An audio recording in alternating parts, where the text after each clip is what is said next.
on est dans un point de vue super binaire, quoi qu'il arrive, t'es soit niché, soit pas niché. Si t'es pas niché, tu peux pas réussir. Si t'es bon partout, t'es bon nulle part. Bienvenue sur Vision, le podcast qui parle business, entrepreneuriat, mindset et développement. Je suis Pauline Sarda, entrepreneur depuis 2018. Mon objectif est de te faire comprendre qu'à partir du moment où tu prends tes responsabilités, tout est possible. Mais c'est seulement si tu te mets en action, et justement, c'est ma spécialité. Alors si tu veux construire et développer ton business tout en restant focus sur l'essentiel, tu es au bon endroit. Save the date pour un rendez-vous par semaine, seul au micro ou accompagné d'un ou plusieurs invités. On démarre maintenant avec l'épisode du jour. J'ai le plaisir de recevoir Juliette Cadeau sur un sujet que j'ai déjà abordé sur Vision. C'est l'épisode Se nicher, bonne ou mauvaise idée. Mais ici, avec Juliette, on va prendre le problème un petit peu à l'envers puisque on va aborder ton parcours et justement ta réussite, toi, en tant qu'entrepreneur, je vais mettre des guillemets généraliste. Mais Ouais. avant de pouvoir en dire plus et d'aller plus loin, je te laisse nous dire qui tu es, Juliette. Déjà, Pauline, un grand merci à toi pour cette invitation. Je suis de te parler aujourd'hui. Donc, moi, je suis Juliette Cadeau. Je suis à la tête de mon agence de communication qui s'appelle Cadeau parce que quand on a un nom comme ça, faut pas l'utiliser. Et donc, moi, je suis à la tête d'une communication digitale axée sur le contenu. Donc, on aurait tendance, certains diront que je suis nichée parce que je ne fais que du contenu, d'autres diront que je ne le suis pas puisque on fait à la fois du LinkedIn, de la newsletter, Insta, TikTok, blog, etc. Donc voilà, moi, mon rôle, en fait, c'est d'aider les entreprises à prendre la parole et à le faire bien en utilisant le pouvoir du contenu sur Internet. Ok, super. Merci Juliette. Je pense que justement, on pourra échanger sur est-ce que c'est niché ou pas que le contenu, etc. Ouais. Voilà, gros sujet, mais de toute façon, c'est le sujet de l'épisode. Si je t'ai fait venir, en tout cas sur Vision pour cet échange, c'est parce que je t'ai déjà entendu parler du sujet de la niche et il me semble que tu as un avis assez tranché. Donc, j'ai envie qu'on décrypte aussi un petit peu ta réussite à toi parce qu'on entend souvent beaucoup que, entre guillemets, je grossis le truc, mais sans niche, tu peux pas réussir, etc. Donc, j'aimerais bien aussi prouver le contraire avec ton parcours. Et puis aussi qu'on puisse partager sur ce sujet parce que moi j'ai un avis un peu plus nuancé. Je suis ni contre ni pour, mais voilà, on va être amené à en discuter. Du coup, moi la première question que j'ai envie de te poser, Juliette, tout simplement, depuis quand tu es entrepreneur et comment tu as commencé? En gros, c'était quoi ton positionnement de départ? Alors, moi, je suis entrepreneur depuis 5 ans. Ça fera, là, on est mi-janvier. Je sais pas si j'ai le droit de donner le secret de Tu peux, fabrication tu peux. le moment où on enregistre. On est mi-janvier. Dans 2 semaines, ça fera 5 ans que je suis indépendante. Donc, j'ai lancé ma boîte, enfin, ma première boîte en tant que micro-entreprise le 29 janvier 2019. Et ça fait un an que je suis à la tête de enfin un peu plus d'un an que je suis à la tête de mon agence. Donc j'ai fait 4 ans de micro-entreprise. Et puis là, ça fait un petit peu plus d'un an, enfin presque 3 ans et demi, 4 ans, voilà, si on veut jouer sur les mots. Et un peu plus d'un an que je suis sur ma SARL, donc pour mon agence. Et comment? Eh ben moi, je me suis lancée par hasard parce qu'en fait, j'ai toujours eu envie d'être entrepreneuse. Je l'ai toujours dit, et je l'ai toujours revendiqué. J'ai toujours jamais sans être pédante ou autre, c'est juste que j'ai un petit problème d'autorité en général, que je suis quelqu'un de très indépendant, que je suis quelqu'un de très indépendant depuis l'enfance, et du coup j'ai toujours dit, moi je pourrais pas être salarié toute ma vie, un jour j'aurai mon propre truc.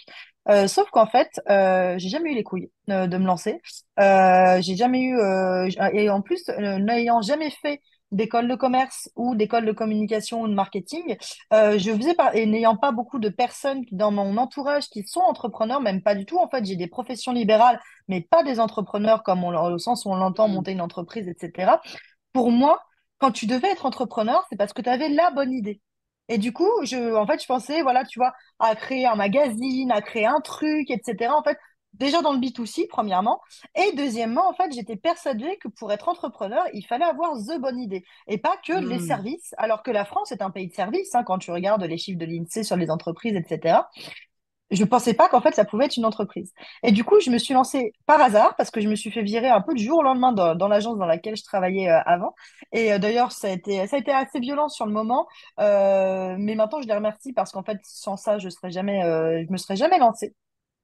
Et donc en fait, je me suis lancée pour pouvoir en fait avoir un boulot tout simplement parce que quand je me suis fait virer du jour au lendemain, j'ai pas eu le temps de chercher un poste. qui s'est passé, c'est qu'heureusement que ça a été fait de cette manière un peu violente, parce que je pense que si jamais j'avais continué comme ça, j'aurais cherché à nouveau un poste dans une agence, dans la com, etc. Parce que ça faisait 2 ans que j'avais commencé ma carrière dans la com à ce moment-là. Et en fait, j'aurais continué jusqu'à temps que j'en puisse plus. Donc Ouais. finalement, je me suis lancée par hasard, mais ça a été je pense, un bon coup de pied au cul de la part du destin. Oh waouh, mais tu sais que c'est un truc de dingue parce que, donc pour les personnes qui nous écoutent, sachez qu'avec Juliette, on se connaît quand même plutôt bien puisque Juliette est passée par notre programme d'accompagnement le 3-6. Et c'est marrant parce que je connaissais quand même une partie de ton parcours, mais j'avais pas tout ça. Et c'est assez dingue, tous les points communs qu'on a, Juliette. Parce que moi, pareil, je me suis fait virer 3 fois dans le salariat. La dernière fois, je me suis posé des questions. Enfin bref, c'est assez fou tous les points communs qu'on a sur le parcours. J'ai pas fait d'école de commerce non plus. donc, euh, donc c'est assez marrant là-dessus. Juste rebondir, j'avais pas prévu, mais est-ce que tu as identifié ou est-ce que tu sais pourquoi tu as été virée la dernière fois? Ah bien sûr, ah oui, oui, non mais évidemment, j'en ai parlé pas mal de fois dans ma communication, mais en fait ça a été un mélange de pas mal de choses. Déjà, il y a eu un rachat du groupe. Tu sais que quand ça se passe, les contextes de rachat, tu as toujours pas mal de personnes qui partent, etc. parce que les personnes qui rachètent bah, veulent faire leur équipe à leur image, etc. Il y a eu aussi certaines mésententes dans le sens où on m'avait promis une augmentation qui n'est finalement jamais venue, donc j'ai commencé à être une gêne à un moment où, parce que je suis pas trop du genre à me laisser faire. Hmm. Donc évidemment, il y a eu ça. Voilà, il y a eu pas mal d'incompatibilités, pardon, plus un contexte de rachat, etc., etc. Donc finalement, tout ça mis de bout en bout, ça a été assez rapide de se dire que cadeau, on dégage. Ok. Et donc, tu disais, on va revenir un petit peu sur tes débuts quand tu t'es lancé. Tout de suite, Mhm. tu étais sur une. Tu proposais de la communication 360 ou tu étais tu proposais plutôt sur la partie contenu? En gros, qu'est-ce que tu Alors non. proposais et à quel type de client, tu vois? Alors en fait, j'étais vachement en gros, ce qui s'est passé moi dans ma carrière, c'est que donc ça faisait 2 ans que j'étais dans le contexte de la com, mais avant ça, j'étais journaliste web pendant 3 ans. Hmm. Et du coup, j'étais sur des contenus écrits essentiellement en fait. Donc je proposais du content management, mais surtout axé sur articles de blog, etc., contenu écrit pour les réseaux sociaux, copywriting pour des sites, etc., etc. Donc j'étais déjà plus nichée que maintenant en fait finalement. Et c'est au fur et à mesure de me découvrir de nouvelles compétences et d'en réapprendre de nouvelles, etc., que j'ai compris que, bah déjà, en plus, on va en parler là-dessus, mais moi, c'est parce que je suis quelqu'un de polyvalent de nature, je m'intéresse à plein de Ouais, choses différentes. Donc, c'est pour ça, en fait, que j'ai commencé à proposer de plus en plus de choses. Et aussi parce qu'on me les a proposées, c'est-à-dire qu'on m'a demandé, Juliette, est-ce que tu as déjà fait des stratégies éditoriales? Et oui, un petit peu quand j'étais en agence. Ok, mais j'ai besoin que tu m'en fasses une parce que la personne me faisait confiance déjà, qu'on avait eu un bon contact, tu vois, au téléphone, etc. Parce que là où j'ai pas fait d'école de commerce ni de marketing, etc., j'ai un unfair advantage qui est avoir un sens hmm, du relationnel naturel très facile. Et du coup, je noue des liens très facilement. Je suis assez bonne vendeuse naturellement, même si maintenant j'ai réappris aussi pour l'être encore plus, parce que de toute façon, pour moi, on élève toute sa vie hein, dans tous les cas. Et du coup, j'ai quand même réappris d'autres choses. Mais voilà, en fait, grâce à mon sens du relationnel, la personne, elle voulait bosser avec moi, avec personne d'autre, même si j'avais pas forcément tout le background académique et que 2 ans d'expérience dans la com à ce moment-là, même si 5 ans en tout, parce que j'étais quand même journaliste avant. ouais, Et en fait, de fil en aiguille, j'ai commencé à proposer de nouvelles choses, en fait. Mais moi, je suis quelqu'un euh, qui bouge beaucoup en général. Je suis ouais. hyper active. Et en plus, je crois fort au pouvoir de l'agilité. Et je trouve que c'est l'immobilisme qui est dangereux. Je trouve ça c'est une opinion personnelle, mais je trouve que c'est un adage que je sors souvent, c'est que pour moi l'avenir appartient à ceux qui savent s'adapter, pas à ceux qui restent sur le bas-côté en se disant ouais c'était mieux avant, ouais mais moi je sais pas faire ça, Hmm. etc., etc. Je pense que on peut toujours tout apprendre. Alors évidemment dans le contexte de nos métiers, je te parle pas de devenir neurochirurgien du jour au lendemain sans Ouais, diplôme, mais dans le on est mais dans le d'accord. contexte dans le contexte de l'entrepreneuriat web, t'as de quoi faire. C'est clair. Et du coup, comment t'as eu tes premiers clients? Parce qu'il me semble que tu communiquais pas des masses au début, si? Ouais. Du tout, j'ai commencé à communiquer, ça faisait 3 ans que mon entreprise existait. Donc, j'ai créé mon entreprise en janvier 2019, j'ai commencé à communiquer en janvier 2022, donc 3 ans après. Comment j'ai Ok. mis les clients? Très simplement, soit c'était des anciens clients de l'agence avec lesquels j'avais déjà bossé et qui avaient plus besoin de l'accompagnement holistique de l'agence dans laquelle j'étais, hein, pas de la mienne, hein. Parce qu'à l'époque, j'étais en micro-entreprise, donc moi j'associe Mm. micro-entreprise et freelance. Je sais que certains identifient freelance sans être en micro-entreprise. En procès, c'est pas un problème. Euh, Pour le coup, non, en gros, en fait, en gros, donc c'était soit des anciens clients de l'agence dans laquelle je bossais avant qui n'avaient plus besoin d'un accompagnement de l'agence en entier, qui avaient juste besoin, par exemple, de rédaction sur des sujets, etc. J'ai beaucoup avec Malte aussi, et Ouais. j'ai beaucoup marché aussi avec avec le bouche à oreille, parce qu'en fait, et encore une fois, l'avantage du bon sens du relationnel, c'est que j'avais des envois de la part d'anciens collègues, etc., etc., quoi. Et qu'est-ce qui a fait que tu as commencé à publier sur LinkedIn du coup? Bah, je dis LinkedIn, mais Juste, pour les réseaux sociaux, tu vois. Ouais. j'ai commencé par LinkedIn, donc c'est tout à fait juste. En gros, bah, c'est simplement mon plus gros client qui a décidé d'internaliser entre guillemets le poste que j'occupais, parce qu'en Mhm. fait, à cette époque-là, je devais bosser et je peux les citer d'ailleurs. Hein, je bossais avec BNP Paribas Real Estate depuis 2 ans. Et à Ok. la base, ça devait être une mission de 3 mois. Donc en fait, à force de d'avoir quelqu'un en free depuis 2 ans à plusieurs jours par semaine, au bout d'un moment, c'est qu'il y a il y a un vrai besoin en fait sur le long cours pour l'entreprise. Donc ça revient, c'est plus rentable pour l'entreprise d'avoir quelqu'un d'extérieur que tu payes à la journée et vaut mieux internaliser dans ces cas-là. Et c'est ce qu'ils ont fait. Donc on s'est quittés bons amis, etc. Et moi, du coup, je me suis retrouvée un petit peu quand même au pied du mur parce que à ce moment-là, bah, c'était mon plus gros client. Donc, et c'est peut-être après, voilà, là-dessus, attention à faire, c'est une petite leçon peut-être là-dessus quand vous êtes free, de pas avoir qu'un seul gros client, c'est compliqué Ouais. parce que s'il s'en va du jour au lendemain pour relancer la machine, c'est pas facile. Donc moi, c'est ce qui s'est passé. Donc, 60%, voire 70% très honnêtement de mon chiffre d'affaires mensuel qui s'en va. Donc, je me retrouve un peu au pied du mur. J'avais pas forcément de demande entrante à ce moment-là en termes de stratégie, etc. Parce que là, c'était de la mission de gestion de projet éditorial. Ok. Donc, c'était de la mission au long cours. Alors que, tu vois, les strats, bah, ça vient en fonction de quand les clients ont besoin, etc. Quand ils sont Ouais. pitchés, quand il y a des appels d'offres, etc., etc. Et du coup, là, j'avais rien. Donc, je me suis dit, merde alors. Mhm. Donc, j'ai commencé à publier sur LinkedIn comme ça. Et en fait, j'ai vu passer un post de Thibault Louis. Et c'est d'ailleurs Ouais. grâce à lui que je me suis lancée grâce à ses posts, mais aussi grâce à des discussions en message privé, où en fait, j'ai eu un post où il disait, oui, si vous êtes sur LinkedIn et que vous êtes en B2B, si vous dites pas que vous existez, vous n'existez pas. Donc en fait, effectivement, c'est tout simplement montrer que tu existes en fait, et arrêter de penser que tout le monde va venir vers toi. Et est-ce que à ce moment-là, du coup, tu t'es posé la question, parce que ne serait-ce qu'en termes de stratégie éditoriale, de comment tu allais, te positionner, ou vraiment tu es allé en mode je vais parler dans tous les cas de tout ce que je sais faire, sans vraiment prendre un prisme particulier en termes édito pour justement te détacher peut-être du reste, quoi. Non, j'ai quand même fait une petite strat parce que je reste quand même, la pomme elle tombe jamais loin de l'arbre, hein, donc j'ai quand même le background stratégique en fait parce qu'à ce moment-là, j'avais beaucoup accéléré mes offres sur la stratégie dans mes missions et en fait j'en faisais très souvent.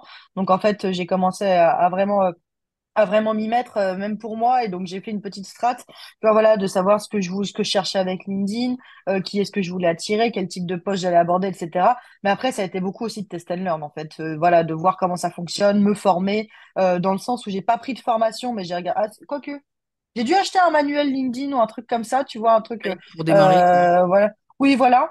Mais voilà, juste aussi lire des posts sur comment fonctionne l'algorithme, ce qu'il faut faire, ce qu'il faut pas faire, voir, tester, etc. Tu vois, mais j'ai aussi un autre unfair advantage, mais la meuf se vante incroyablement, mais c'est que j'apprends vite. Ouais, C'est, mais c'est, t'as raison. c'est que ouais, alors quand ça m'intéresse, j'apprends très vite. Pour tout, j'ai jamais été capable de retenir une seule formule de maths, ni comment les appliquer pendant toute ma scolarité. En revanche, dès qu'il y a un truc qui m'intéresse, en fait, j'apprends assez rapidement, j'emmagasine rapidement les informations. Donc ça m'a permis en fait de rapidement prendre le pli, tout en sachant aussi que je partais quand même avec une longueur d'avance, c'est que je sais écrire. Ouais. J'écris depuis que je suis gosse et surtout j'écrivais de manière professionnelle depuis donc on est en 2022, j'ai commencé ma carrière en 2014, je vous laisse faire le calcul, rappel, je suis nulle en maths. Oui, oui, donc dans tous les cas, évidemment, c'était quelque chose que tu savais faire. Donc, bien entendu, tu partais pas de Voilà. zéro en termes de connaissances, en termes d'expérience. Ça, c'est certain. Et aujourd'hui, si on fait le récap un petit peu de ce que tu proposes, tu as de la prestation en consulting, si je dis pas de bêtises. Tout à fait. Alors, en gros, j'ai fait un point en plus parce que je suis en train de me former à la strat, à la prospection, pardon, parce que la strat, ça va, je maîtrise. Oui, Alors, en fait, par rapport à tout ça, moi, je fais à la fois de la conception de stratégie, en fait. Donc, là, ouais, c'est pour les personnes qui veulent se lancer ou relancer sur un support donné digital, mais qui savent pas ni comment ni par quel bout prendre, en fait, le contenu, tout simplement, parce que, bah, on est un peu comme ça, un peu perdu. Donc, stratégie, quoi, création de contenu, ça, c'est pour les personnes qui souhaitent non seulement déléguer leur stratégie, mais aussi qui ne souhaitent pas créer leur propre contenu ou qui n'ont pas le temps ou pas les compétences. Donc ça, ouais, deuxième. Donc ça, c'est plutôt mes équipes, hein. La strat, c'est encore ouais, moi, quoique je suis en train de plus en plus la déléguer, mais la création de contenu, en tout cas, ce sont mes équipes. Ensuite, il y a je fais aussi du coaching pour les dirigeants. Donc ça, c'est plutôt soit pour les dirigeants, soit pour les solopreneurs qui ont besoin en fait de développer leur personal branding. Donc ça, ouais. c'est du suivi en one-to-one où du coup, je m'occupe d'une personne et en fait, on revoit ça, on fait sa stratégie en co-construction. À la place de la faire entièrement pour lui, on la fait en co-construction. On se voit entre, il y en a certains que je vois toutes les semaines, d'autres que je vois toutes les 2 semaines, que je vois tous les mois, d'autres tous les 3 mois. En fait, voilà, on se fait des points réguliers pour échanger sur leur avancée, sur leur publication, leur personal branding, etc., voir s'ils atteignent leurs objectifs, etc. Donc ça, c'est pour la partie coaching. Et justement, j'ai la partie consulting aussi, où c'est là où le coaching, au long cours, le consulting, c'est un one-shot. Une grosse question, un problème, un blocage. En 1 heure, on le règle. Je t'envoie un questionnaire, je le prépare et pendant 1 heure, on échange. Et comme ça, c'est censé te débloquer en seulement 1 heure.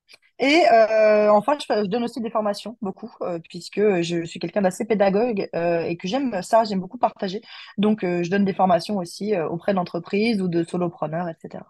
Ok, donc en gros, on va dire 4 à 5 offres, on va dire. Je vais Ouais. grossir le truc, mais c'est ça. Moi, ce qui m'intéresse là de savoir, c'est est-ce que tu sais s'il y en a une qui se détache plus que les autres? Est-ce qu'il y en a une qu'on te demande plus que d'autres? Ça dépend très honnêtement parce que ça dépend des périodes. J'ai eu des périodes avec beaucoup, beaucoup de coaching et d'ailleurs, je suis dans une période avec pas mal de coaching en ce moment. J'ai eu Ouais. des périodes avec pas mal de strats. Là, j'ai signé beaucoup de strats là en peu de temps aussi. Voilà, franchement, très honnêtement, c'est assez équivalent. Celle que je vends le moins, c'est plutôt le consulting, mais c'est parce que je la mets moins en avant aussi. Euh, Ouais, non, très honnêtement, ça se vaut. Ça se vaut parce qu'en fait, le contenu, en fait, et c'est pour ça que j'ai pas de persona précis dans le sens où je vais pas avoir un persona en te disant il est à la tête de cette boîte-là, tel type de boîte, à la tête de X personnes, Ouais. etc. En fait, moi, j'ai pris le persona à l'envers, c'est-à-dire que je me base sur un point de douleur ou un besoin de la cible. Et du coup, c'est pour ça que dans mes clients, j'ai à la fois des solopreneurs comme des groupes cotés en bourse, en fait. Parce que tu sois solopreneur ou que tu sois un groupe coté en bourse, tu peux avoir au bout d'un moment un besoin en stratégie de communication, etc. Ok, complètement. Je suis complètement d'accord avec toi. De toute façon, partir de la problématique, c'est juste, c'est juste. Euh, Est-ce que tu as plus de demandes vu que tu es sur la partie contenu ou stratégie de contenu, stratégie édito, est-ce que tu as plus de demandes sur LinkedIn ou pas? Ah, bien C'est-à-dire, sûr. Ça, alors, pour le... Ouais, ouais, dis-moi.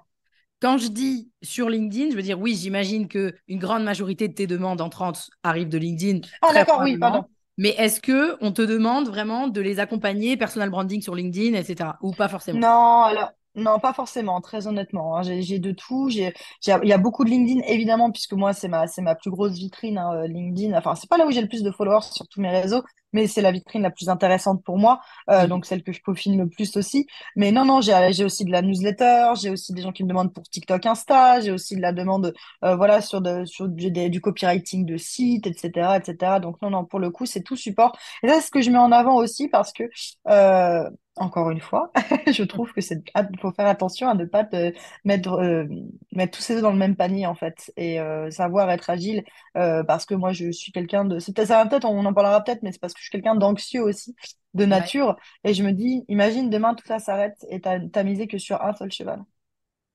Ah, et C'est un c'est peu ça. con. Tu penses que c'est Ouais, ça aussi? Tu parlais tout à l'heure de polyvalence, le fait que tu étais polyvalente, que tu aimais faire plusieurs ouais. choses, etc. Mais tu penses aussi que peut-être indirectement, ça vient pallier une peur de bah, si jamais il y a un problème, au moins je sais faire plein de choses. Bien sûr, évidemment. Non, mais attends, je vais te dire un truc, Pauline. Tu veux savoir un truc important? C'est il y a des fois où je me pose la question de, et si un jour plus personne n'avait jamais besoin de communication, si jamais la communication s'arrêtait un jour, vraiment, j'en suis à ce Voilà, point-là, tu tu pars vois. loin là. Donc, je te jure, voilà, elle va jusqu'à là mon anxiété, t'imagines? Donc, non, non, évidemment, oui. Je pense c'est pas forcément conscient et je le fais pas dans la peur parce que je le Non, fais bien parce que je sûr. kiffe aussi les autres outils. J'adore les newsletters, j'adore TikTok aussi, j'adore Insta, tu vois, voilà. Mais je pense qu'il y a aussi un peu de ça. Je pense que de toute façon, les polyvalents nés, on le fait aussi parce que parfois, tu as aussi cette envie de se diversifier, de pouvoir mieux rebondir peut-être. Je sais pas, Ouais. en cas de coulure. Mais de toute façon, ça me parle un petit peu ce que tu dis parce que même si moi, je pense que tu le sais et les gens qui nous écoutent normalement le savent, mais moi j'ai commencé, j'étais vraiment nichée sur LinkedIn, donc j'étais spécialiste LinkedIn. Et puis après, je me suis élargie. Et si je me suis élargie, c'est un parce que bon, déjà, j'avais pas envie de faire que du LinkedIn, ça commençait à me faire chier de faire que ça. Et en plus de ça, effectivement, moi aussi, j'avais ce truc de j'ai pas envie. De faire toute ma life ça et en plus de ça j'ai pas envie que si un jour LinkedIn il y a un, je sais pas, il y a un truc tu vois ça se crache je fais comment, tu vois, concrètement. Donc, en fait, on a eu quelque part un petit peu le même, même si moi, au départ, j'étais nichée. Mais justement, je pense qu'on va aller sur le fameux sujet, le fait que tu fais, euh, c'est pas niché, mais tu es spécialisé en tout cas sur le contenu. On peut le dire ça comme ça. Bien sûr. Qu'est-ce qui fait, selon toi, que tes clients viennent te voir, pardon, toi, et pas une autre entreprise? Au-delà du personal branding. Bah, je me demande si c'est pas aussi le côté polyvalent. Je me demande aussi si c'est Ok. pas ce côté-là, parce qu'en fait, ça montre aussi une certaine appétence pour le digital en entier, la stratégie en entier. Je trouve ça, euh, je critiquerai pas les gens qui sont uniquement nichés sur LinkedIn ou sur les autres. En fait, moi, je Mm, suis pas contre la niche. Je suis contre les discours qui sont trop mm, niche. Parce que je trouve que c'est dangereux. Et parce que ça fait des dégâts. Parce que moi, j'ai eu on en parlera après, hein, mais j'ai eu des gens au téléphone qui me disaient, mais je sais pas quoi faire pour mon entreprise parce que tout le monde dit qu'il faut se nicher, mais moi, je veux pas me nicher. Du coup, j'ai l'impression que je vais jamais réussir. Et c'est ça, en fait, moi, qui me saoule profondément. C'est en fait ces discours alarmistes disant qu'en fait, si tu ne te niches pas, tu réussiras pas. Donc, on en parlera juste après. Mais effectivement, moi, je pense que les gens viennent me voir au-delà du personal branding, bah, aussi pour déjà, donc pour le côté polyvalent, parce que je pense que quand tu montres que tu t'intéresses au digital de manière holistique, tu sais que tu montres que tu es agile et qu'en fait, la personne, tu peux l'emmener plus loin, parce qu'il y a des personnes qui, au départ, se lancent sur LinkedIn et qui, après, veulent développer d'autres choses, hein. Moi, ça a été mon cas. J'ai d'abord lancé LinkedIn, ensuite, j'ai lancé ma newsletter et ouais. après, j'ai lancé TikTok et Instagram pour ma propre communication. Donc, il y a premièrement ça. Le background aussi, parce que j'ai des grandes entreprises sur mes Mhm. clients ou sur mes expériences passées, bien évidemment. Et peut-être aussi le côté autodidacte. Je pense que ça intéresse aussi parce que je suis quelqu'un de complètement transparent là-dessus. Ou si maintenant, on me le demande plus parce que j'ai commencé Ouais. ma carrière à 21 ans, donc j'ai 31 ans. J'ai 10 ans de carrière derrière moi, donc évidemment, on ne me demande plus. Mais parfois, donc là, oui, tu me diras que ça me rejoint peut-être le personal branding et donc je réponds à côté. Mais je sais que ça peut attirer aussi le fait de parler du fait ouvertement que je suis complètement autodidacte et que c'est un non-sujet pour moi parce que c'est à partir du moment où tu fais une faiblesse, que là, les gens le perçoivent comme ça. Ouais, complètement. Et quand tu as démarré ta communication sur LinkedIn, donc que tu étais, je vais remettre des guillemets, généraliste assumé sur le contenu, mais généraliste assumé, tu fais plein de choses, etc. Est-ce que tu te souviens à partir de combien de temps tu as eu des clients, des demandes entrantes via LinkedIn? Vraiment De bien moi. qualifiés, évidemment. Combien? Mon premier client, premier prospect qualifié sur LinkedIn, premier client signé, je l'ai signé rapidement. J'aurais pas dû. Alors, c'est pas que j'aurais pas dû, mais ça s'est mal terminé parce qu'en fait, j'étais trop lisse dans ma communication. J'en ai parlé sur Ah, Récit, mais en fait, ça a été aussi le switch sur ma com où j'étais trop lisse et en fait, il faut savoir que j'ai pas l'air comme ça, mais moi, je suis quelqu'un d'assez pudique et parler de moi était très compliqué. Et du coup, en fait, au tout début, dans ma communication, j'étais vraiment pas moi, ni dans le vocabulaire, ni dans les sujets abordés. Je n'abordais que des sujets techniques, donc sur la ouais. communication, etc., etc. Je n'ai mis des photos de moi sur LinkedIn, hein, qu'à partir, je pense, j'ai commencé en janvier 2022, je crois qu'à partir du mois de décembre, 11 mois après, Ok. où j'ai vraiment commencé à me montrer ma tronche, etc., machin. Et et en fait, du coup, ces personnes-là, en fait, on aurait, si j'avais été plus dans ma com, je pense qu'on aurait vu ensemble que ça n'aurait pas fité en fait sur la collaboration, parce que c'était un fit humain qui allait pas. Il y avait ni de faute de leur côté ni de la mienne. En fait, c'est juste que il y avait une mésentente. Voilà, il y avait Ouais. une mésentente, un manque de confiance partagé en fait, et du coup, voilà. Mais ça a été au bout de 2 mois. Ok. Donc, oui, c'est allé quand même assez vite. Ouais. Parce que bon, on va y revenir là sur le fameux sujet, parce que je suis assez d'accord avec toi là sur ce que tu as dit sur la niche.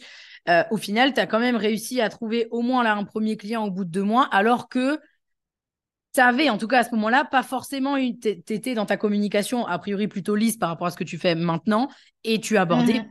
plein de sujets différents, enfin plein de sujets sur la création de contenu, et tu parlais pas que ou de LinkedIn, que ou Instagram, ou que ou le Exactement. SEO, ou je ne sais quoi. Enfin bref, ok, hyper intéressant parce que moi, je pense que enfin, je sais pas si j'ai cette croyance, mais que c'est quand même plus difficile selon moi, et aussi les gens que j'ai accompagnés quand je faisais encore du one-one et que je faisais aussi quand même, alors j'étais très focus et vente, et ça c'est toujours le cas, mais aussi sur la création de contenu, que effectivement, si tu parles de trop de choses, la personne en face ou l'interlocuteur, la personne qui te lit, elle va quand même avoir du mal à comprendre ce que tu fais exactement. Mais j'imagine que Mhm. toi, il y a quand même cette subtilité-là, c'est-à-dire que tu parlais pas non plus de tout. Enfin, tu vois ce que je veux dire? Tu avais quand même une ligne édito qui était claire, malgré le fait que tu proposais plusieurs choses. Bien sûr, effectivement, et c'est là où il faut aussi différencier tes contenus de ton positionnement par rapport à ce que tu as traduit. Donc, par exemple, si tu dis ici, on parle de LinkedIn, si dans ton titre de profil, tu parles du fait que tu développes le contenu pour des marques, tu peux très bien parler de TikTok, Instagram, etc. Et là, les gens comprendront qu'en fait, tu fais du contenu de manière holistique, en fait. Mais c'est sûr Mm. que si à un moment, tu commences effectivement à parler si ton profil il est pas optimisé, donc on comprend pas ce que tu fais exactement, et qu'à un moment tu parles de SEA, de SEO, de TikTok, mais aussi de mailing, de prospection, etc., là on rame. En fait, faut pas oublier que un post sur les réseaux sociaux, il est aussi accompagné d'un profil, non, encore plus sur LinkedIn que sur les autres réseaux sociaux. Mm. C'est-à-dire que sur LinkedIn, quand tu postes quelque chose, à côté, au-dessus, il y a ton nom et il y a ton titre de profil qui va dire exactement ce que tu fais. Si tu dis que tu es une agence 360, etc., ce sera beaucoup plus compréhensible, par exemple, si jamais t'es une agence TikTok et que tu vois que tu fais un contenu, par exemple, je prends ça quand même parce que j'ai vu passer le post de quelqu'un qui a publié là-dessus sur LinkedIn.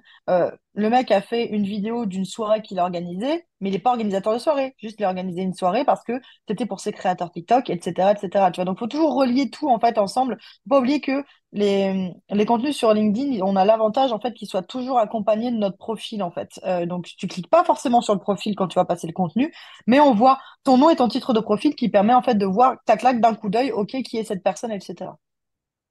Moi, je différencie de toute façon, et j'en ai parlé justement sur l'épisode dont j'ai parlé en début, là, en introduction, l'épisode que j'ai fait sur Vision. Pour moi, il devrait pas y avoir d'injonction à la niche, mais je pense que là-dessus, on est d'accord, parce que c'est clair que n'écoutez pas tout le temps les gens qui vous disent qu'il faut absolument être niché pour pouvoir sortir du lot, etc. C'est une connerie. Preuve en est Mm. avec Juliette. Alors moi, je suis le contre-exemple parce que je me suis nichée, mais attention, c'est pas parce que moi, je me suis nichée au début que je dis à tous les entrepreneurs qu'on Oui, accompagne, il faut te nicher. Non, non, mais vraiment. c'est ça. Non, complètement. Et puis surtout, ce qui est important, c'est que selon moi, tu peux être généraliste, mais par contre, il faut travailler le positionnement. Et le positionnement, ce n'est Exactement. pas forcément être niché. Et je pense que c'est ça, tu vois C'est ça. aussi, là, j'ai l'impression que c'est ça qui génère l'incompréhension, particulièrement auprès des entrepreneurs qui démarrent. C'est-à-dire qu'ils savent plus. Ils entendent positionnement et derrière, ils entendent se spécialiser. Mm. Ouais, je suis d'accord avec toi. Il y a un manque de démocratisation sur les termes comme ça, effectivement. C'est ça qui va jouer aussi, où on mélange tout. Et surtout, en plus, le problème aujourd'hui, c'est qu'on voit les choses de manière très binaire. C'est-à-dire que je prends un exemple, tu vas avoir aussi des personnes qui vont te dire, t'es soit influenceur, soit entrepreneur. En fait, on est dans un point de vue super binaire, quoi qu'il arrive, t'es soit niché, soit pas niché. Si t'es pas niché, tu peux pas réussir. Si t'es bon partout, t'es bon nulle part. Ouais. Spoiler alerte, les gars. Moi, c'est un truc que j'ai toujours dit. Ce n'est pas parce que vous êtes niché que vous êtes bon. Ce n'est pas comme ça que ça fonctionne. C'est parce que si, dans ces cas-là, tout le monde serait niché. S'il suffisait de choisir sa niche pour être excellent comme ça du jour au lendemain, bah, tout le monde le ferait. Personne n'est Oui. aussi bête pour se dire, ah bah non, moi, j'ai pas envie d'être bon. Donc, non, non. Et ça, c'est un truc aussi où je vais dire, c'est que, en fait, moi, j'en ai un petit peu marre aussi de ces discours très binaires. Par exemple, si on est bon nulle part, si on est bon partout, on est bon nulle part. Je suis Ouais. navrée, mais il y a des gens qui sont bons partout. Il y a des gens, ils touchent un truc, ils sont excellents. Ouais. Alors qu'il y en a, ils vont toucher un truc, ils vont le faire toute leur vie et ils vont pas être si bons que ça. Pourquoi? Parce que la vie est injuste. et il faut faire avec. Et La en vie fait, n'est pas non, juste. mais c'est vrai. Bah oui, oui, oui, Mais c'est oui. vrai, la vie n'est pas juste. Quand tu vois des gens qui sont, qui sont extrêmement bons en touchant du doigt simplement un seul truc, quand tu vois aussi, enfin, moi, je trouve ça très dangereux d'avoir des discours binaires comme ça, parce qu'en fait, il n'y a plus de place pour la nuance. Il n'y a plus de place pour la nuance, il n'y a plus de place pour il y a plus de place pour le cas par cas, et en fait, ça crée aussi ça crée aussi des, comme je te le disais, moi, je trouve que ça fait des dégâts parce que j'ai des personnes qui vraiment, en fait, euh, me disaient, mais j'en ai eu pas plus tard que vendredi, quelqu'un qui me disait, ouais, moi, je trouve que mon offre, elle n'est pas adaptée à aux différents types que je peux avoir, etc. Je fais, mais pourquoi Mhm. tu fais pas plus d'offres? Et elle me dit, ah, mais parce qu'en fait, sinon, j'en aurais plusieurs et du coup, je serais plus nichée. Je fais, bah oui, alors. Enfin, et vraiment, ça fait des dégâts. En fait, moi, c'est ça qui me Ouais, saoule, c'est que ça fait des dégâts. Et ces personnes-là qui vous disent ça, regardez ce qu'elles font. Parce que généralement, les personnes qui vous disent de vous nicher, elles vous vendent une formation dédiée à une niche. Donc, oui. évidemment, Ouais, bah elles vont oui, dire oui. qu'il faut.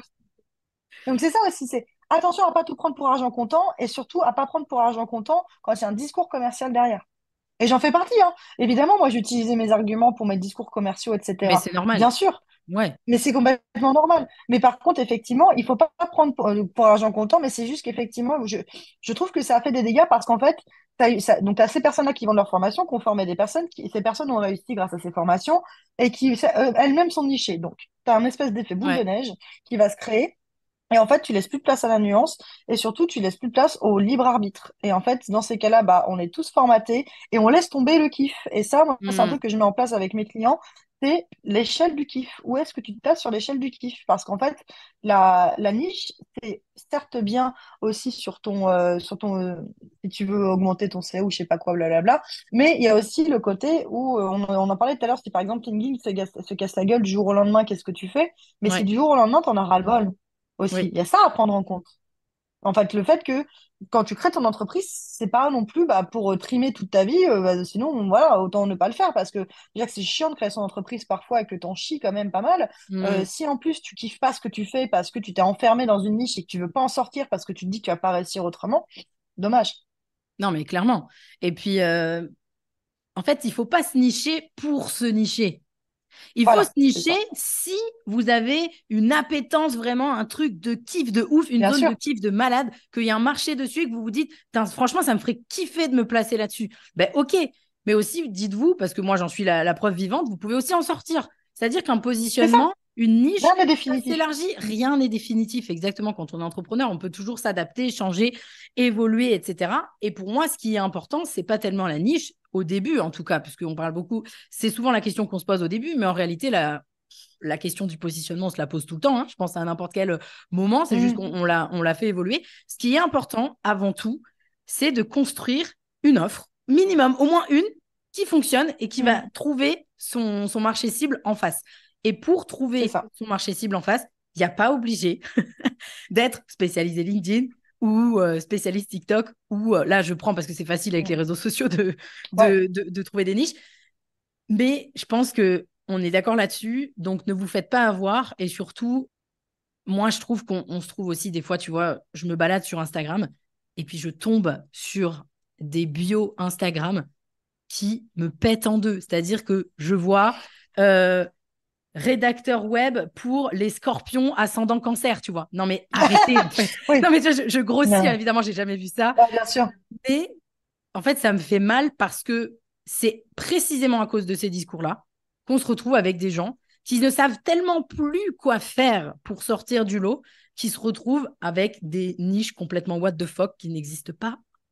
Et c'est ça, genre rédacteur web pour les entreprises à impact dirigées par des femmes et nanana. Ouais. Pff, Enfin, ouais. en fait, c'est ça. Et puis, pour le coup, si on peut répondre à une objection qui est oui, mais si jamais je suis pas nichée, je trouverai pas de clients parce que je vais parler à tout le monde. Non, encore une fois, en fait, dans ces cas-là, il faut prendre le problème à l'envers. C'est-à-dire ne pas partir de la personne, partir de son besoin.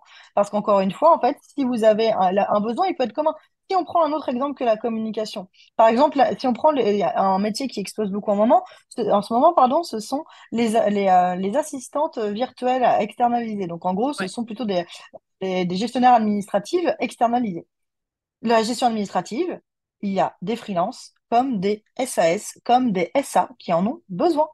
Et donc, en fait, comment tu vas prendre le sujet? Tu vas pas prendre le sujet en disant, en fait, en parlant uniquement des freelances, tu vas juste parler du besoin de la délégation, de la gestion administrative. Dans ces cas-là, trois possibilités là-dessus. J'ai pas le temps de le faire, je n'aime pas le faire, j'ai pas les compétences pour le faire. Tout Hmm. simplement. Trois points de douleur, trois solutions auxquelles en fait tu peux vendre. Et les trois points de douleur, le j'ai pas le temps de le faire, ça peut à la fois concerner un solopreneur comme concerner un patron d'une très grosse boîte en fait et qui a déjà des gestionnaires administratifs, mais à qui il manque un bras en plus dans l'équipe, par exemple. Finalement, tu donnes l'exemple que toi, tu prends quand tu n'as pas de niche, encore, je vais remettre des Ouais, guillemets, où tu pars des problématiques et clairement, les problématiques que plusieurs cibles potentiellement ont, tu peux y répondre et tu peux le transmettre dans ta communication. C'est ça, hein, si je c'est ça. résume Tout à fait. ton point de vue. Ouais, je suis complètement d'accord avec ça. On parlait tout à l'heure du personal branding. Mine de rien, mais volontairement, je t'ai posé la question, OK, en fait, si on ne prend pas le personal branding, comment on fait concrètement pour, Ouais. tu vois, pas se nicher ou quoi ou qu'est-ce. Maintenant, si on part du personal branding, j'imagine que c'est ce que tu penses. Du coup, ma question va être mal posée, mais c'est pas grave. Est-ce que tu penses que le personal branding est indispensable justement pour sortir du lot? C'est une bonne question parce que je suis pas sûre. En fait, ça dépend vachement parce que je suis quelqu'un d'extrêmement libertaire là-dessus. C'est que, Mhm. évidemment, c'est un bon moyen. Est-ce que c'est obligatoire? Non. Dans le sens où moi, j'ai fait vivre ma boîte pendant 3 ans sans en avoir besoin. Et puis, j'avais Oui, pas du tout à rougir de mon CA à l'époque. Hein, j'étais pas, et en plus, j'aurais pu continuer comme ça parce qu'en fait, pour être très honnête, j'étais au plafond de CA chaque année que tu as en micro-entreprise, ouais, donc à peu près 70 000 € pendant 3 ans. Sans aucune prospection, sans aucune communication, juste par bouche à oreille et relationnel, etc., etc. C'est juste que moi, je voulais aller plus loin aussi. Et qu'en plus, voilà, étant d'une nature anxieuse, je voyais mon plus gros client qui allait se barrer. J'ai pas voulu attendre, j'ai pas eu le temps d'attendre. Je me suis dit, OK, je me lance. J'avais déjà commencé à considérer le truc, etc., etc. Après, pour le coup, il y a des entreprises qui fonctionnent très bien sans. Aujourd'hui, c'est un moyen qui est indéniable, notamment mhm, quand c'est on est clair. solopreneur, etc. Moi, je te dirais, si tu me poses la question, je te dirais pas que le personal branding est indispensable. Je te dirais que tout d'abord, la communication est indispensable, plus que le personal branding. Hmm. Là-dessus, effectivement, aujourd'hui, on est dans une guerre de l'attention. C'est-à-dire il y a toujours plus de services, toujours plus de produits qui se mettent sur le marché. Il y en a tout autant qui, malheureusement, font un down aussi et ferment, hein, bien sûr. Mais aujourd'hui, moi, j'accompagne de très grosses entreprises, il faut le savoir, hein. Et en fait, les très grosses entreprises, elles ont un vrai problème de rétention des talents. Et ces talents, qu'est-ce qu'ils font? Ils quittent leur CDI pour se lancer en free. Donc, Ouais. ça fait d'autant plus de personnes, ou lancer leur entreprise. Ça fait d'autant plus de personnes qui te lance aussi. Et donc, là, moi, là-dessus, je dirais pas que le personal branding est indispensable. C'est un excellent moyen, mais on peut quand même, juste en communiquant aussi, sans passer, en communiquant et en prospectant, bien évidemment, hein. Moi, je Oui. parle de ce que je connais parce que je suis pas une spécialiste de la prospection, pas du tout. Donc je parle de ce que je connais en communication. Pour moi, en fait, c'est juste et encore une fois, c'est l'immobilisme. Et c'est parce que moi, j'ai fait cette erreur-là que je préconise et que je dis que c'est indispensable. Mais l'immobilisme est très mauvais pour une entreprise. L'immobilisme, que ce soit sur la prospection, c'est-à-dire je ne prospecte pas, et sur la communication, c'est-à-dire je ne communique pas. Personnellement, j'ai fait vivre mon entreprise pendant 3 ans là-dessus, mais je suis arrivée à un plafond à un moment. J'avais un plafond d'heures que j'arrivais pas à péter. Et en Ouais. fait, peut-être qu'à un moment, ça n'aurait plus suffi, en fait, le relationnel. Donc, il y a un moment aussi, il faut savoir se remettre en question. Donc, si tu veux, bon, pour reprendre la réponse à ta question, parce que ma spécialité, c'est également la digression, pour reprendre la réponse à ta question, j'estime pas que le personal branding est indispensable. C'est un excellent moyen, mais on peut faire autrement quand on n'a pas envie de se mettre en avant, parce qu'il y a des personnes qui n'ont pas envie de se mettre en avant. Mais en revanche, si on prend la maison mère du personal branding, qui est la communication, j'estime oui que la communication est indispensable pour une entreprise, pour la survie d'une entreprise. Ok. Je vois la nuance que tu donnes. Si là, parmi les gens qui nous écoutent, il y a, et c'est même sûr, il y a des gens qui sont, a priori, qui te ressemblent plus, c'est-à-dire qui sont plus sur un positionnement généraliste, ce serait quoi les tips que tu donnerais pour développer son personal branding? Les quelques tips vraiment indispensables, tu vois, où tu te dis, genre, ça, si tu veux développer ton personal branding et que vraiment ça paye pour ton business, ce serait quoi? Alors déjà, merci beaucoup parce que tu me fais penser qu'il faut que je finisse de rédiger ma newsletter de la semaine qui sera dédiée à ça et que j'ai complètement Voilà. zappé d'écrire hier. Donc, par rapport à tout ça, donc alors pour moi, les tips que je donnerais en personal branding, bah, premièrement, ce serait de faire un travail d'introspection. C'est faire un Hmm. travail d'introspection qu'on appelle le why, que tu fais dans tes accompagnements, que je fais aussi dans mes accompagnements, bien sûr. C'est en fait se reposer des questions sur qui je suis. Par exemple, moi, je pose souvent la question à mes clients leur disant, si on se croise dans une soirée networking, on ne s'est jamais rencontré, comment tu te présentes? Parce que tu en as certains qui vont être hyper succincts sur leurs réponses et d'autres qui vont faire une Hmm, réponse à ouais. rallonge parce que être court à l'oral est difficile. Donc voilà. Et puis en plus, il y a des personnes qui ont tendance à dire, à rajouter et je fais ci, et je fais ça, etc. Voilà. Donc faire un petit travail d'introspection. Qui je suis, quelles sont mes valeurs, qu'est-ce que je veux retransmettre, qu'est-ce que je veux dire, qu'est-ce que je veux pas dire, parce que pour le coup, le personal branding, c'est quand même vous mettre sur le devant de la scène. C'est pas sans conséquence. Donc, il faut le savoir que vous allez forcément faire face dans ces cas-là. Moi, c'est ce que j'ai à mes clients, c'est que quand on se met à prendre la parole sur Internet, on a toujours trois choses. Des gens qui seront d'accord avec nous, des gens qui seront pas d'accord avec nous, et des gens qui seront indifférents. Donc, il faut aussi savoir vous protéger. Donc, faire un point aussi sur ce que vous ne voulez pas dire, qu'est-ce qui reste de l'ordre du privé. Donc, Hmm. il y a des choses comme ça à mettre en place. Voilà, qu'est-ce que je veux dire, qu'est-ce que je veux pas dire, quels sont les sujets sur lesquels je veux prendre la parole, etc., etc. Donc, faire un petit travail d'introspection en un. Ensuite, faire un travail stratégique, mes objectifs, pourquoi je prends la parole, et il faut être honnête là-dessus. Hein, Ouais. si vous avez envie d'augmenter votre CA, c'est pas une tare. Si vous avez envie de faire de l'influence, c'est pas une tare non plus. Donc, juste créer des objectifs clairs et ça vous permettra en fait de faire découler ensuite des actions de communication qui vous permettront de poursuivre ces objectifs. Définir aussi vos cibles ou les problématiques de vos cibles, hein, ça dépend si vous êtes niché ou pas. Hmm. Donc si on n'est pas niché, on part plutôt du besoin commun de sa cible plus que par exemple, bah, je veux ne m'adresser qu'aux entreprises vertueuses écologiquement, par Hmm. exemple. Donc ça, c'est pour la partie stratégie. Donc cible, persona, les thématiques à aborder aussi, on reprend son petit travail de why, on fait un petit tableau en se disant, voilà, j'ai ces thématiques-là, il faut que je les aborde toutes. En fait, tout ça, ça permet d'avoir un effet de visualisation à plat. Et donc de se dire, OK, il faut que je fasse ci, il faut que je fasse ça, il faut que je fasse ça. Parce qu'en fait, quand on est dans le flux tendu, bah, on a tendance à soit parler de toujours la même chose, soit de s'éparpiller. Donc c'est pour ça que le travail de stratégie est intéressant, parce que ça nous permet en fait de couvrir de manière holistique les objectifs qu'on va avoir, les cibles qu'on va avoir, etc., etc. Également, n'hésitez pas à identifier tout ce qui est vos points de différenciation. Qu'est-ce qui fait Ouais. qu'on vous suivrait vous? Tu vois, qu'est-ce qui ferait qu'on suivrait Pauline Sarda parce qu'elle est Pauline Sarda et pas parce qu'elle est juste coach de business en fait. Pas juste parce qu'elle est à la tête de son entreprise de coaching business. Ok, je veux quelqu'un qui me parle de coaching business, mais je veux que ce soit Pauline. C'est là la différence dans le personal branding. C'est qu'on va Hmm. vous suivre non pas pour le spécialiste pour le professionnel que vous êtes, mais parce que vous êtes le professionnel et la personne. Donc, important en fait de définir les axes de différenciation. Est-ce que ce sont, bah, je sais pas, des passions, des choses comme ça, etc., etc. Et après aussi identifier bien sûr les outils sur lesquels vous voulez lancer ce personal branding. Est-ce que c'est uniquement LinkedIn au départ? Est-ce que vous Hmm. voulez faire une newsletter aussi, etc., etc. Super, bah écoute, merci pour cette réponse, ma foi, très systémique qui nous a donné plein d'informations. Et d'ailleurs, je pense vraiment que le personal branding, on parle beaucoup des réseaux sociaux, évidemment, parce que ce sont les outils principaux qu'on utilise aujourd'hui pour développer le personal branding, le faire rayonner, etc. Mais le personal branding, ça existe depuis la nuit des temps. Tu vois, moi, quand je vois, enfin, vraiment, tu vois, par exemple, Steve Jobs, le gars Bien a un sûr, bah, personal évidemment. branding hyper fort et pourtant, Mais bien sûr. enfin, il y a plein d'exemples comme ça. Mais j'avais quand même une question à te poser là-dessus parce que je trouve que ça met potentiellement des fois pas mal de complexes aux entrepreneurs.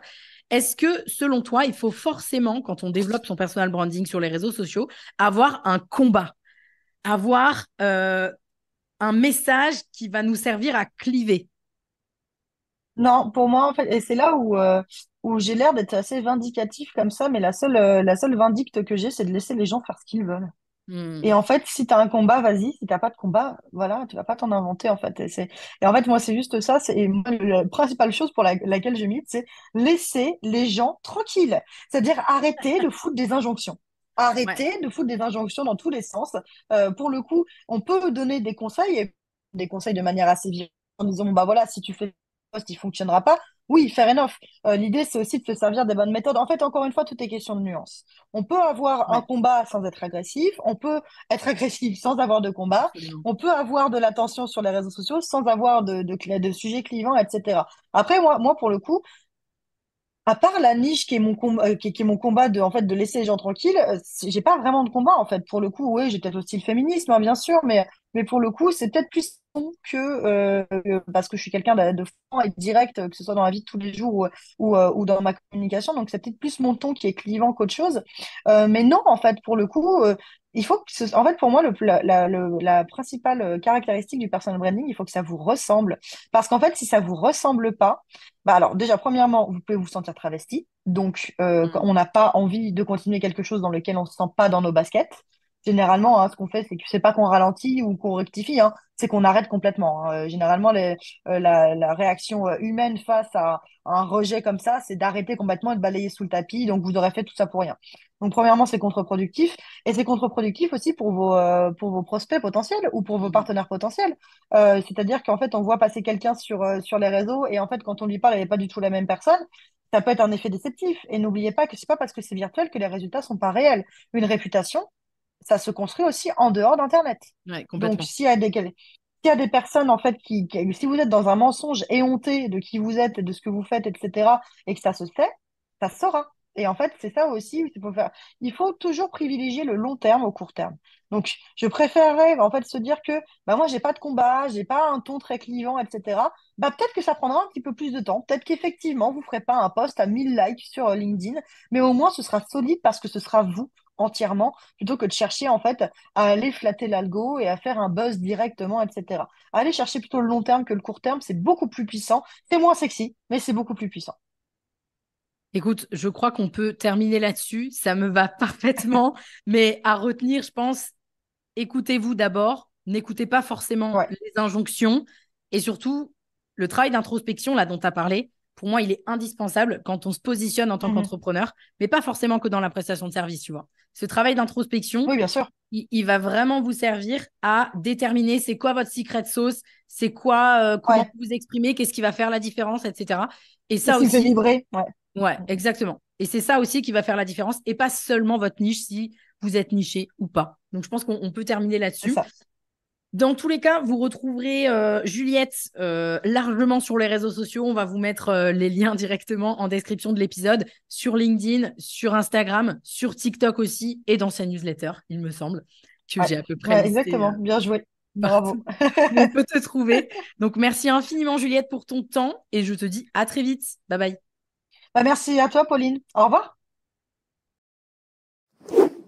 En complément de cet épisode, voici ce que j'aimerais te dire pour que tu puisses en retenir le meilleur.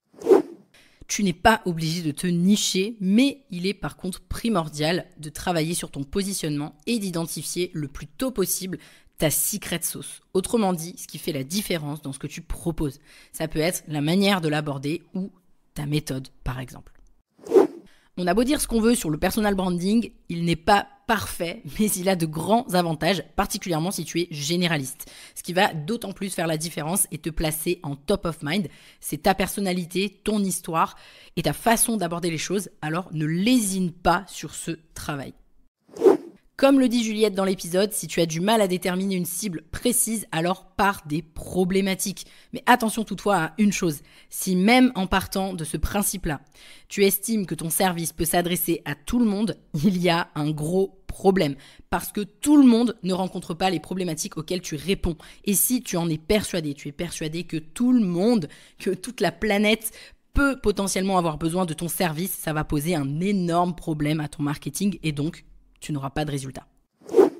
Enfin, n'écoute pas les injonctions sur la niche. Niche-toi si et seulement si tu as une appétence pour un sujet en particulier, tu es bon dedans et qu'il y a un marché. Si au contraire, tu es plutôt du genre à toucher à plein de choses, que tu aimes la diversité, c'est peut-être pas la niche qu'il te faut. À noter aussi que la niche peut être une stratégie et qu'elle n'est pas irréversible. La preuve avec moi, où j'ai commencé stratégiquement niché justement pour me faire une place, pour par la suite finalement m'élargir. J'espère que le parcours de Juliette t'a inspiré et surtout t'a montré que c'était possible de faire plein de choses aussi. Je te dis à très vite dans le prochain épisode. Bye bye. Merci à toi d'avoir suivi cet épisode. Si tu l'as apprécié, je t'invite à me laisser un avis 5 étoiles sur la plateforme d'écoute sur laquelle tu te trouves, ou mieux encore, à le partager à quelqu'un de ton entourage qui aurait selon toi besoin de l'écouter.